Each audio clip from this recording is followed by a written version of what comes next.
اِنَّا مَكَنَّا لَهُ فِي الْأَرْضِ وَآتَيْنَاهُ مِنْ كُلِّ شَيْءٍ سَبَبًا، اس میں کچھ شک نہیں مکن دیا تھا ہم نے، یعنی زمین میں اختیار و اقتدار، حکومت دی تھی اسے، اور دیے تھے تمام کی تمام اشیاء سے اسباب، اسے ہر شے سے سبب دیا گیا تھا۔ یہاں ناظرین سوال یہ پیدا ہوتا ہے کہ اللہ سبحانہ و تعالیٰ نے زمین میں حکومت کیوں دی؟ یعنی اللہ سبحانہ و تعالیٰ نے ذی القرنین کو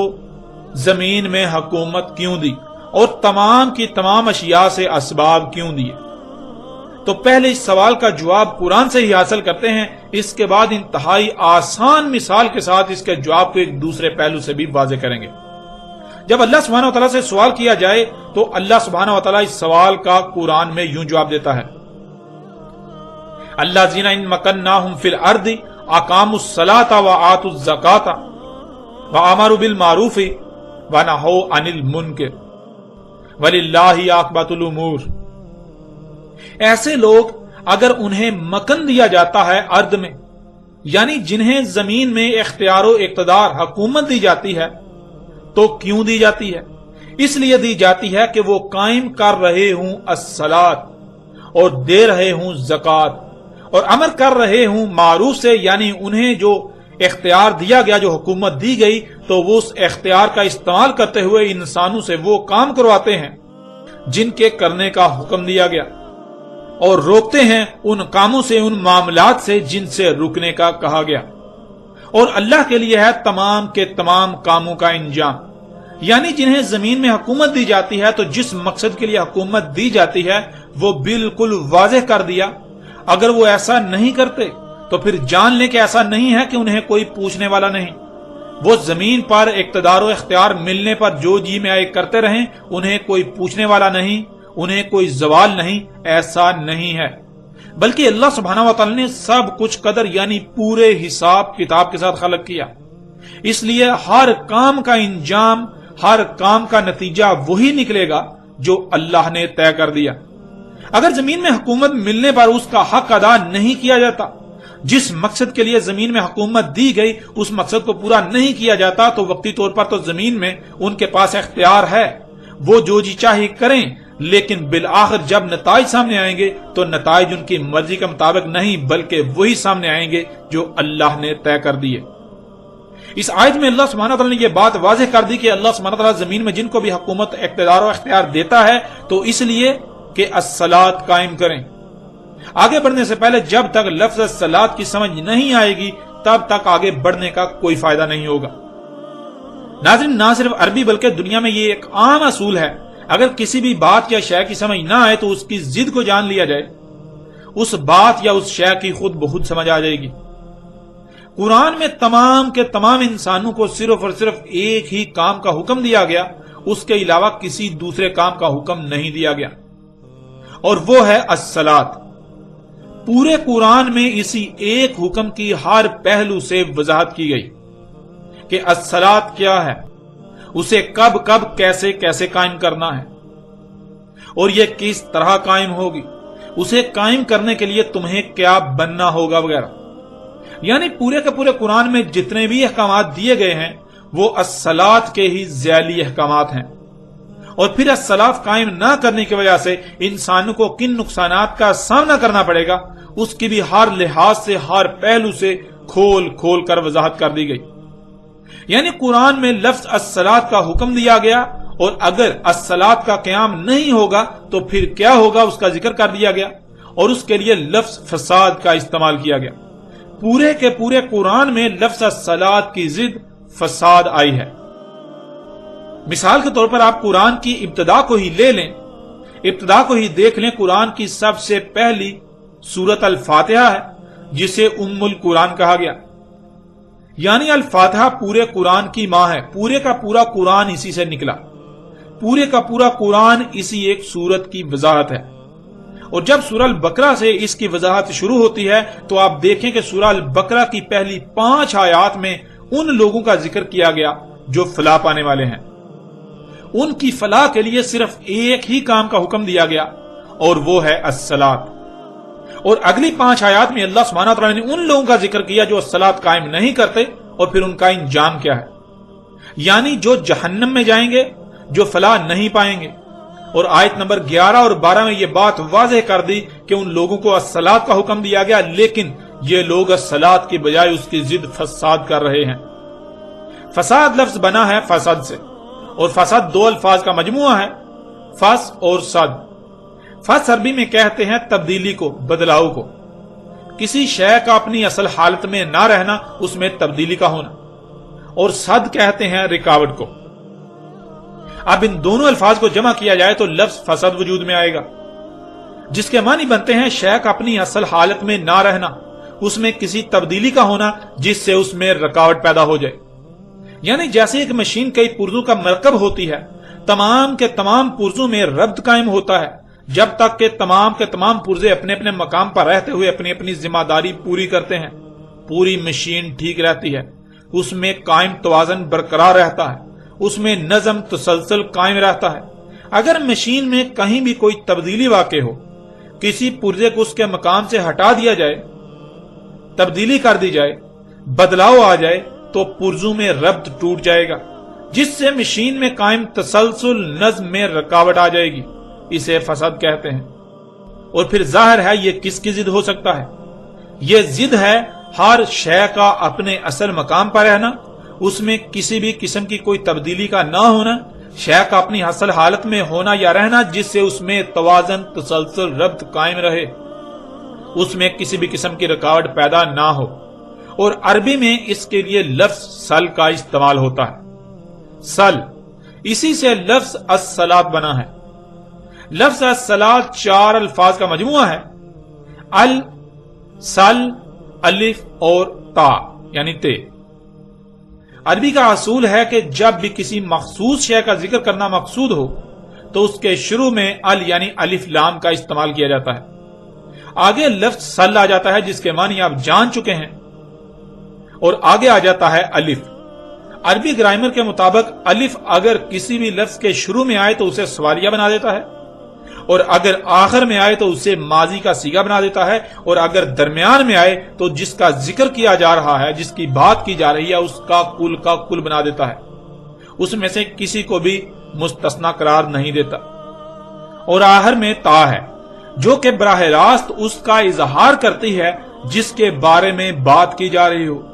یعنی جس میں سب کا سب سل کرنا ہے، ہر شے کو اس کے اصل مقام پر رکھنا ہے یا رہنے دینا ہے، جس سے اس میں میزان قائم رہے، ہر شے میں ربط تسلسل اور نظم قائم رہے۔ ناظرین، یہ ہیں لفظ الصلاۃ کے مختصر اور جامع ترین معنی۔ اس کے علاوہ الصلاۃ کیا ہے، اس پر مکمل تفصیلات کے لیے انا علینا بیانہ سلسلے میں الصلاۃ کے موضوع پر ایک ساتھ دیکھیں۔ ناظرین، الصلاۃ کیا ہے، اس کے علاوہ اگر آپ اس بات پر ہی غور کریں کہ جن کو زمین میں اقتدار و اختیار دیا گیا، زمین میں حکومت دی جاتی ہے،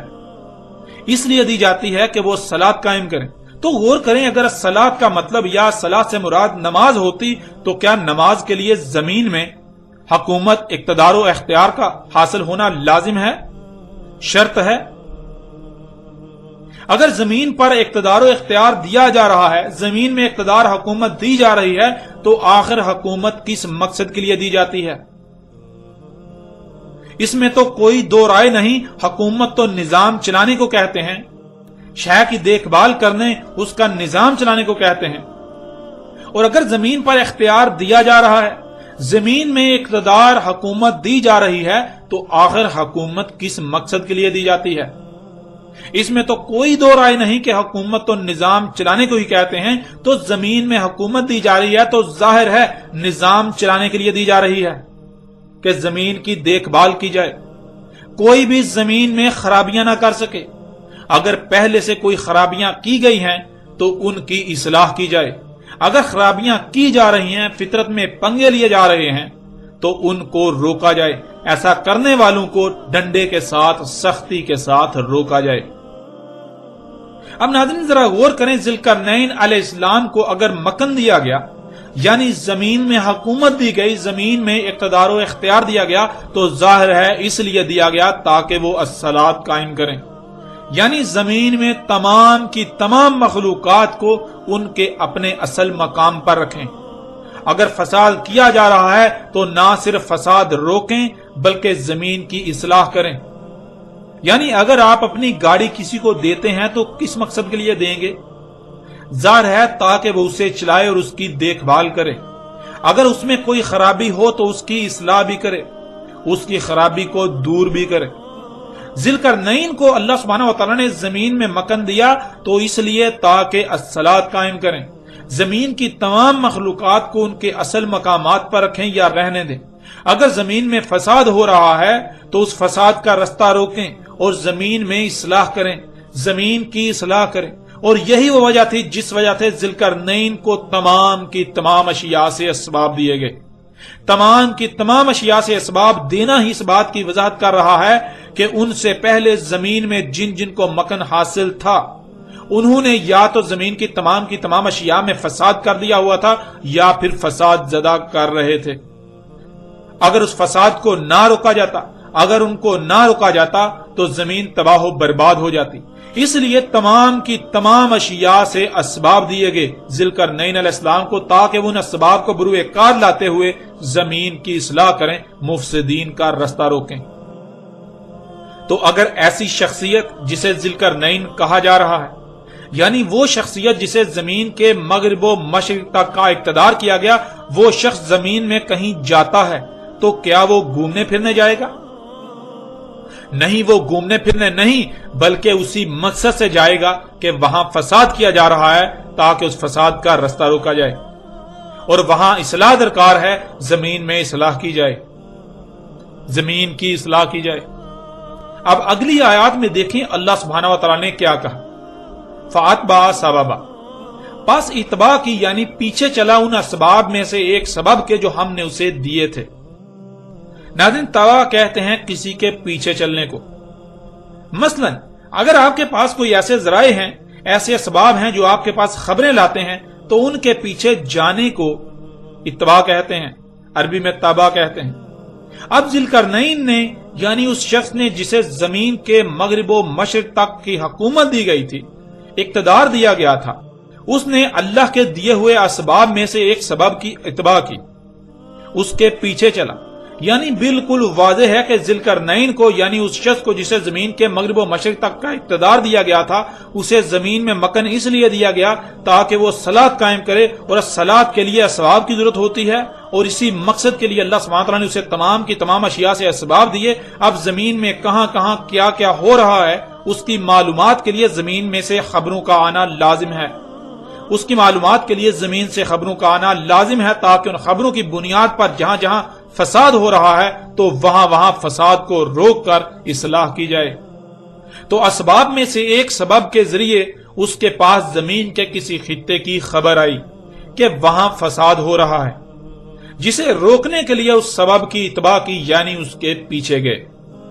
اس خبر کے پیچھے گئے۔ قرآن میں اللہ سبحانہ وتعالی نے اس مقام پر تو صرف اتنا بتایا کہ ذوالقرنین کو یعنی اس شخص کو جسے زمین کے مغرب و مشرق تک کا اقتدار دیا گیا تھا اسے اسباب دیے، ان اسباب میں سے ایک سبب کے ذریعے خبر آئی تو اس کے پیچھے گیا۔ اب قرآن سے سوال کرتے ہیں کہ وہ کون سی شخصیت تھی جس کو ایسے اسباب حاصل تھے،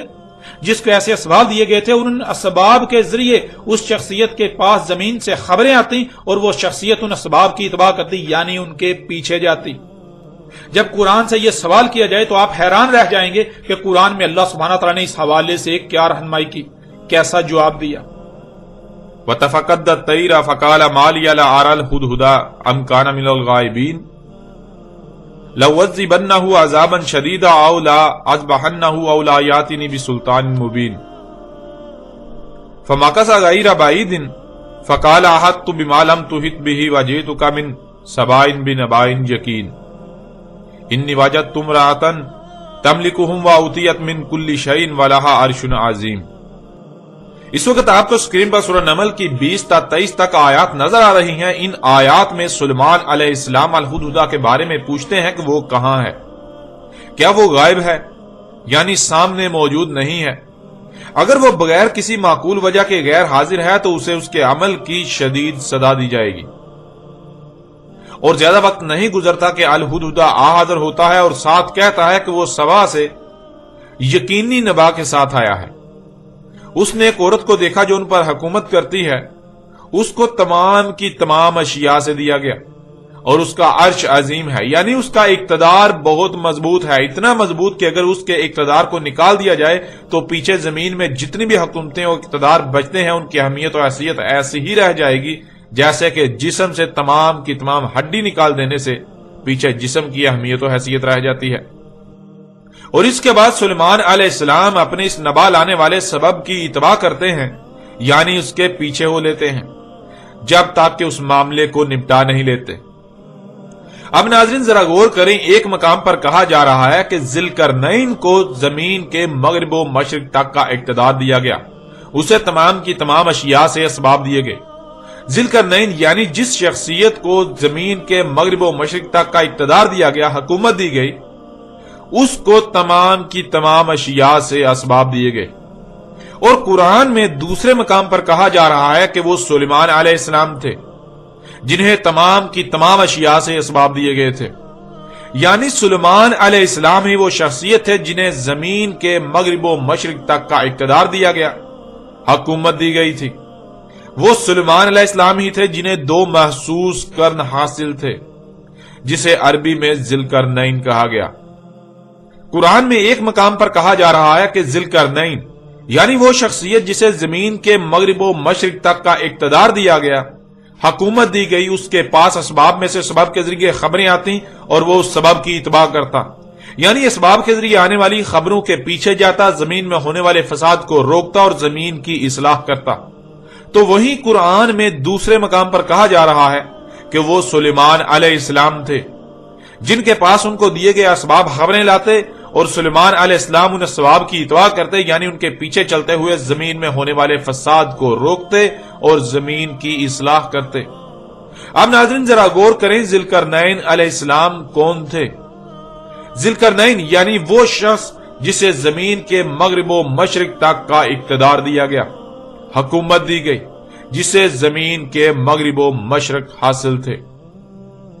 قرآن کے اس مقام پر بھی اللہ سبحانہ و تعالیٰ نے یہ بات بالکل کھول کر واضح کر دی کہ ذی القرنین سلیمان بن داؤد علیہ السلام تھے۔ ذی القرنین داؤد کے بیٹے سلیمان علیہ السلام تھے۔ اس طرح ناظرین بڑھتے ہیں آگے اور ایک اور پہلو سے اس حقیقت کو آپ کے سامنے رکھتے ہیں کہ ذی القرنین سلیمان بن داؤد علیہ السلام تھے۔ اس کے لیے اس وقت آپ کو سکرین پر سورہ الکہف کی 85 تا 93 تک آیات نظر آ رہی ہیں جن میں اللہ سبحانہ وتعالی کا کہنا ہے فَأَتْبَعَ سَبَبًا حَتَّى إِذَا بَلَغَ مَغْرِبَ الشَّمْسِ وَجَدَهَا تَغْرُبُ فِي عَيْنٍ حَمِيَةٍ وَوَجَدَ عِندَهَا قَوْمًا قُلْنَا يَا ذَا الْقَرْنَيْنِ إِمَّا أَن تُعَذِّبَ وَإِمَّا أَن تَتَّخِذَ فِيهِمْ حُسْنًا قَالَ أَمَّا مَنْ ظَلَمَ فَسَوْفَ نُعَذِّبُهُ ثم يرد الى ربه فيعذبه عذابا نكرا واما من امن وعمل صالحا فله جزاء الحسنى وسنقول له من امرنا يسرا ثم اتبع سببا حتى اذا بلغ مطلع الشمس وجدها تطلع على قوم لم نجعل لهم من دونها سترا كذلك وقد احطنا بما لديه خبرا ثم اتبع سببا حتی اذا بلغ بین السدین وجد من دونہما قوما لا یکادون یفقہون قولا۔ ناظرین ان آیات میں ذی القرنین علیہ السلام کے 3 سفروں کا ذکر کیا گیا۔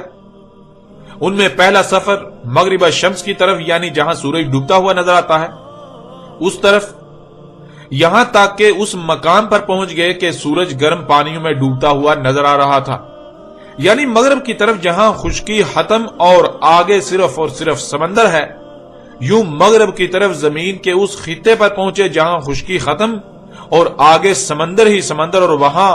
سے سورج کو گرم پانیوں کے چشموں میں غروب ہوتا ہوا پایا۔ پھر دوسرے سفر کا ذکر ہے مشرق کی طرف جدھر سے سورج طلوع ہوتا ہے، اس طرف بھی وہاں پہنچے کہ جہاں آگے سمندر ہی سمندر ہے، جب سورج طلوع ہوتا ہے تو وہ پہلی قوم ہے جس پر وہ سب سے پہلے طلوع ہوتا ہے، ان کے بعد باقی اقوام پر ان پر سے گزرتا ہوا طلوع ہوتا ہے۔ مغرب و مشرق میں صرف سفر ہی نہیں کیے بلکہ ان سفروں کے پیچھے مقاصد تھے، یعنی ذی القرنین علیہ السلام کے پاس ان کو دیے گئے اسباب کے ذریعے خبریں آتی اور ان اسباب کے پیچھے زمین کی اصلاح کی غرض سے فساد کو روکنے کے لیے سفر کرتے رہے۔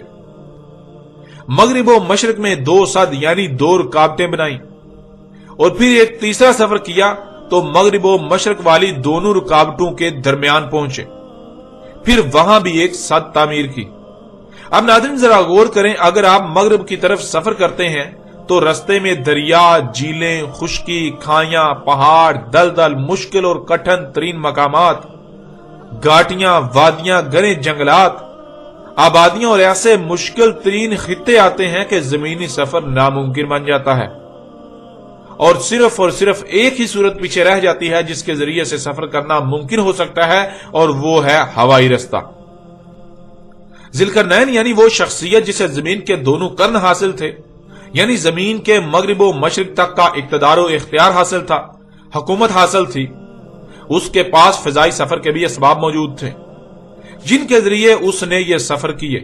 اور یہاں یہ بات بھی ذہن میں ہونا لازم ہے کہ وہ شخصیت محض اکیلے ہی سفر نہیں کرتی تھی، بلکہ جب دشمن کے مقابلے پر نکلا جاتا ہے، دشمن کے علاقے پر حملہ کیا جاتا ہے، جنگ کے لیے نکلا جاتا ہے، تو اکیلے نہیں بلکہ فوج اور قوت کے ساتھ جایا جاتا ہے، فوج اور پوری قوت کے ساتھ نکلا جاتا ہے۔ فوج اور دشمن سے مقابلہ کرنے کے لیے جن اسباب کی ضرورت ہوتی ہے ان اسباب و وسائل کے ساتھ نکلا جاتا ہے۔ اس لیے ذوالقرنین علیہ السلام اپنی فوج اور قوت کے ساتھ ہوائی اسباب کے ذریعے مغرب و مشرق میں پہنچے اور دشمن کے علاقوں پر حملہ آور ہوئے، اور پھر وہاں جو کرنا مقصود تھا وہ سب کیا۔ ناظرین یہ آیات بالکل واضح کرتی ہیں کہ ذوالقرنین علیہ السلام وہ شخصیت تھی جسے فضائی اسباب بھی حاصل تھے، اور اس نے ان اسباب کا استعمال کرتے ہوئے فضائی سفر کیے، زمین کے مغرب کی طرف اور زمین کے مشرق کی طرف۔ اور پھر مقصد کیا تھا؟ مقصد تھا زمین کی اصلاح کرنا۔ مغرب کی طرف ایک قوم تھی جو زمین میں فساد کر رہی تھی، زمین میں فساد کی بنیاد تھی، اسی طرح مشرق میں ایک قوم تھی جو زمین میں فساد کی بنیاد تھی۔ ان دونوں قوموں پر حملہ آور ہوئے، ان دونوں قوموں کو پھر ان کے کیے کی سزا دی، زمین کی اصلاح کی۔ اب قرآن سے سوال کرتے ہیں اور دیکھتے ہیں کہ قرآن اس سوال کا جواب دیتا ہے کہ وہ کون سی شخصیت تھی جسے نہ صرف فضائی سفر کے اسباب دیے گئے تھے بلکہ اس نے ایسے سفر بھی کیے اور زمین کی اصلاح کی، وہاں ان دونوں قوموں کو ان کے کیے کی سزا بھی دی، ان کو قتل و قید بھی کیا۔ جب اللہ سبحانہ و تعالیٰ سے یہ سوال کیا جائے تو حیران کن طور پر اللہ سبحانہ و تعالیٰ قرآن میں اس سوال کا جواب بھی بالکل کھول کر صراحت کے ساتھ دے دیتا ہے۔ اس وقت آپ کو سورہ الانبیاء کی آیت نمبر 81 نظر آ رہی ہے۔ اس آیت میں اللہ سبحانہ و تعالیٰ کا کہنا ہے وَلِسُلَيْمَانَ الرِّيحَ عَاصِفَةً تَجْرِي بِأَمْرِهِ إِلَى الْأَرْضِ الَّتِي بَارَكْنَا فِيهَا۔ سورہ الانبیاء کی آیت نمبر 81 میں اللہ سبحانہ و تعالیٰ نے کہا کہ سلیمان علیہ السلام کے لیے ہوا جو آگے سے آ کر پیچھے کو انتہائی تیزی کے ساتھ سلیمان کے امر سے بہتی تھی، یعنی سلیمان علیہ السلام کے لیے ہوا کو مسخر کر دیا۔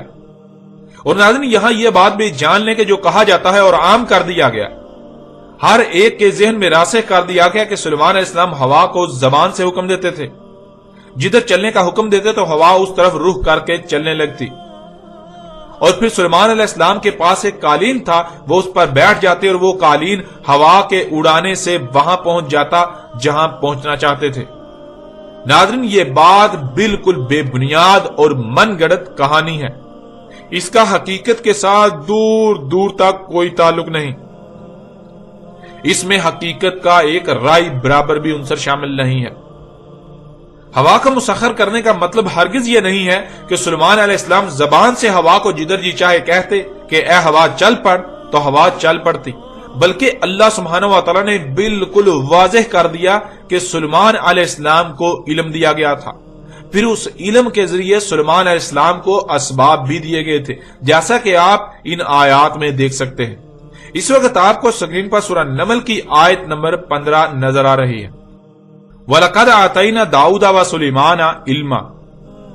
اور تحقیق کے دیا تھا ہم نے داؤد اور سلیمان کو علم۔ اب ناظرین ذرا غور کریں کون سا علم دیا تھا؟ اللہ سبحانہ و تعالیٰ نے سلیمان علیہ السلام کو کون سا علم دیا تھا، اور پھر وہ علم دینے کا مقصد کیا تھا؟ جب آپ غور کریں تو ہر بات کھل کر سمجھ آ جائے گی۔ اسی علم کو استعمال کرتے ہوئے سلیمان علیہ السلام نے ہر شے سے اسباب حاصل کیے تھے، اور اسی کا سورہ نمل کی اگلی ہی آیت نمبر 16 میں ذکر موجود ہے۔ اس وقت سورہ نمل کی آیت نمبر 16 آپ کو سکرین پر نظر آ رہی ہے۔ وَوَارِثَ سُلَيْمَانُ دَاوُودَ وَقَالَ يَا أَيُّهَا النَّاسُ عُلِمْنَا مَنطِقَ الطَّيْرِ وَأَوْتَيْنَا مِنْ كُلِّ شَيْءٍ۔ سلیمان علیہ السلام نے کہا، اے لوگو، علم دیا گیا ہمیں منطق طیر کا، یعنی فضا میں تیرنے کی منطق کا علم دیا گیا کہ کس طرح فضا میں تیرا جا سکتا ہے، کس طرح ہواؤں میں اڑا جا سکتا ہے، ہواؤں میں سفر کیا جا سکتا ہے، اور دیا گیا ہمیں تمام کی تمام اشیاء سے۔ یعنی قرآن میں اللہ سبحانہ وتعالی نے یہ بات بالکل کھول کر واضح کر دی کہ سلیمان علیہ السلام کو علم دیا گیا تھا، اور اس علم کی بنیاد پر سلیمان علیہ السلام کو تمام کی تمام اشیاء سے اسباب دیے گئے تھے۔ ان اسباب میں سے سبب کے ذریعے سلیمان علیہ السلام ہواؤں میں، فضاؤں میں انتہائی تیز رفتاری سے سفر کرتے تھے، اور ان سفروں کا ذکر بھی اللہ سبحانہ وتعالی نے قرآن میں کر دیا، جیسا کہ آپ اس آیت میں دیکھ رہے ہیں، سورہ سبا کی آیت نمبر 12۔ وَلِسُلَيْمَانَ الرِّيحَ غُدُوهَا شَهْرٌ وَرَوَاحُهَا شَهْرٌ۔ اس آیت میں سلیمان علیہ السلام کے مشرق و مغرب میں کیے جانے والے سفر اور ان کی تیز رفتاری کا ذکر کیا گیا۔ سلیمان علیہ السلام کو جو علم دیا گیا تھا، اس علم کے ذریعے سلیمان کو اسباب دیے گئے۔ ان اسباب کے ذریعے سلیمان علیہ السلام کے امر سے ہوا انتہائی تیز رفتاری سے بہتی تھی، انتہائی تیز پریشر کے ساتھ بہتی تھی، جس سے سلیمان کا امر یعنی کام ہوتا تھا۔ اور سلیمان کا کام کیا تھا، اس کی وضاحت بھی اللہ سبحانہ تعالیٰ نے دوسرے مقام پر کر دی، جس کا پیچھے ذکر کیا جا چکا کہ سلیمان کا مقصد تھا زمین کی اصلاح کرنا۔ سلیمان علیہ السلام کو تمام کی تمام اشیاء سے اسباب دیے گئے، تو ظاہر ہے ہواؤں میں سفر کرنے کے بھی اسباب دیے گئے۔ ان اسباب کے ذریعے سلیمان علیہ السلام کے لیے ہوا کو مسخر کر دیا گیا تھا، بالکل ایسے ہی جیسے آج انسانوں نے ہوا کو مسخر کر لیا ہے ہیلی کاپٹروں، جہازوں اور جیٹ انجنوں وغیرہ جیسے اسباب کے ذریعے۔ آپ اپنی آنکھوں سے دیکھتے ہیں کہ یہ اسباب آگے سے ہوا کو لے کر پیچھے کو انتہائی تیز رفتاری کے ساتھ نکالتے ہیں۔ یوں ہوا ان کے امر سے بہتی ہے، اور ان کا امر یعنی کام انجام پاتا ہے، یہ آگے کو انتہائی تیز رفتاری کے ساتھ سفر کرتے ہیں۔ یوں نہ صرف آپ پر یہ بات بالکل واضح ہو گئی کہ سلیمان علیہ السلام جو ہواؤں میں سفر کرتے تھے تو وہ ایسا نہیں تھا جو آج تک پھیلا دیا گیا، جو کہانیاں گڑھ کر پھیلا دی گئیں، بلکہ حقیقت یہ ہے کہ سلیمان کو علم دیا گیا، اور اسی علم سے سلیمان کو اسباب دیے گئے۔ ان اسباب کے ذریعے سلیمان ہواؤں میں سفر کرتے تھے،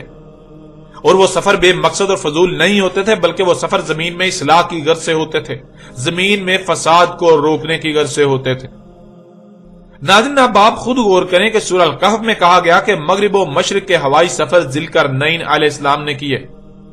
یعنی اس شخص نے جسے زمین کے دونوں قرن حاصل تھے، جس کو زمین کے مغرب و مشرق تک کا اقتدار و اختیار دیا گیا تھا۔ اور دوسرے مقام پر اسی بات کو ایک دوسرے پہلو سے واضح کرتے ہوئے کہا جا رہا ہے کہ وہ شخصیت سلیمان علیہ السلام تھے۔ سفر کے ذرائع سلیمان علیہ السلام کو دیے گئے۔ سلیمان نے ان فضا میں اڑنے والے اسباب کے ذریعے اتنے لمبے سفر کیے اور انتہائی تیز رفتاری سے سفر کیے۔ اب فیصلہ آپ خود کریں کہ ذوالقرنین کون تھا۔ ذوالقرنین یعنی وہ شخصیت جسے زمین کے دونوں قرن حاصل تھے، دونوں قرن یعنی جسے زمین کے مغرب و مشرق تک کی حکومت و اقتدار و اختیار حاصل تھا۔ کیا وہ سلیمان بن داؤد کے علاوہ کوئی دوسرا ہو سکتا ہے؟